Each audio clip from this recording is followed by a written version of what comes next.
Hey everybody, it's me, Stephanie Nietzsche, and I want to talk about writing a book.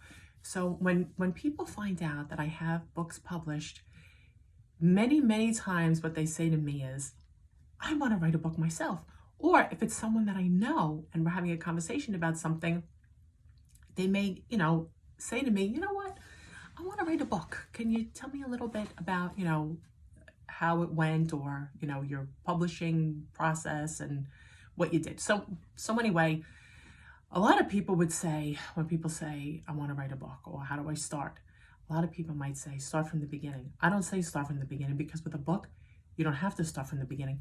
You could start anywhere. You could even start at the end. You could have this fabulous ending. As a matter of fact, there was a famous author, I wish I could remember who it was, who says he starts writing from the end. And then another famous author said, I don't know how you could do that. That would totally ruin it for me. Oh, see, it's going to fall again.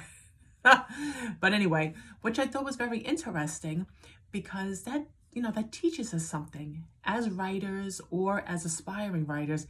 It doesn't matter where you start. It just matters that you start. So start anywhere and get that first draft done.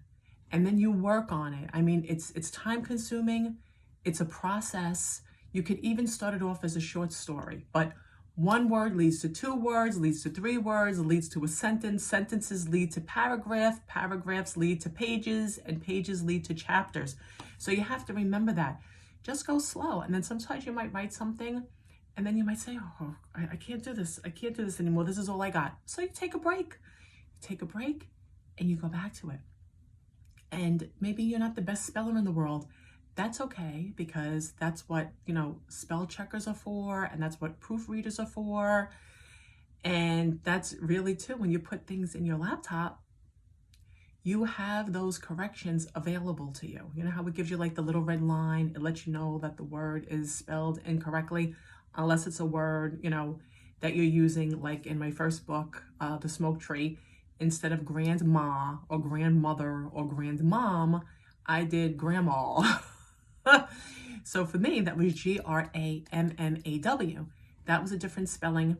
It would never go through. It always had the red line under it. So what it does is it tells you that this is spelled incorrectly, and it offers to add it to your online dictionary, which is fantastic, because as you write on and you just add that word, that red line's never going to come up again, which is beautiful. So anyway, you want to write a book, you write it, you start it as a couple of sentences or however far you could get when you sit to have that writing session, and you just build on it. I mean, our lives have begun with stories. When we talk about, the birth, or our birth, or our parents talk about our birth, or they talk about how they met, or, we talk about things with family, friends, we reminisce, we tell stories. So stories is something that is never going to go away. So if your dream is to write a book, or your goal is to write a book, I cannot encourage you more. But I would like to also add, I feel reading is very important, because, you need structure, you need flow, and okay, I'm going to leave it like that.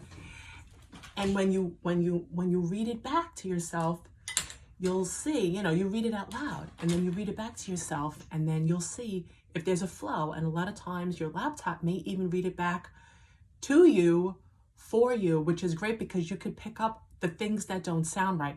But you do have to polish it the best that you can when you do send it to the editor. Like, in other words, don't just do it and then leave it in the hands of your proofreader or your editor. Like, make it the best, polish it the best way that you can before you send it off to someone else. So basically, if you want to write a book, I really want you to write a book. So work on that, start it, and you don't have to tell anybody about it.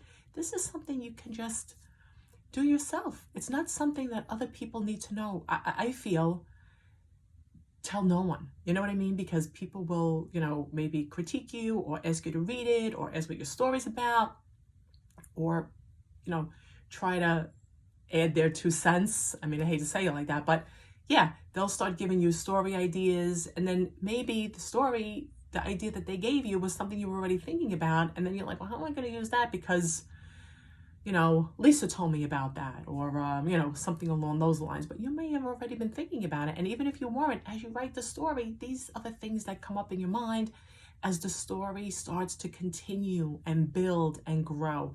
So I feel, tell no one.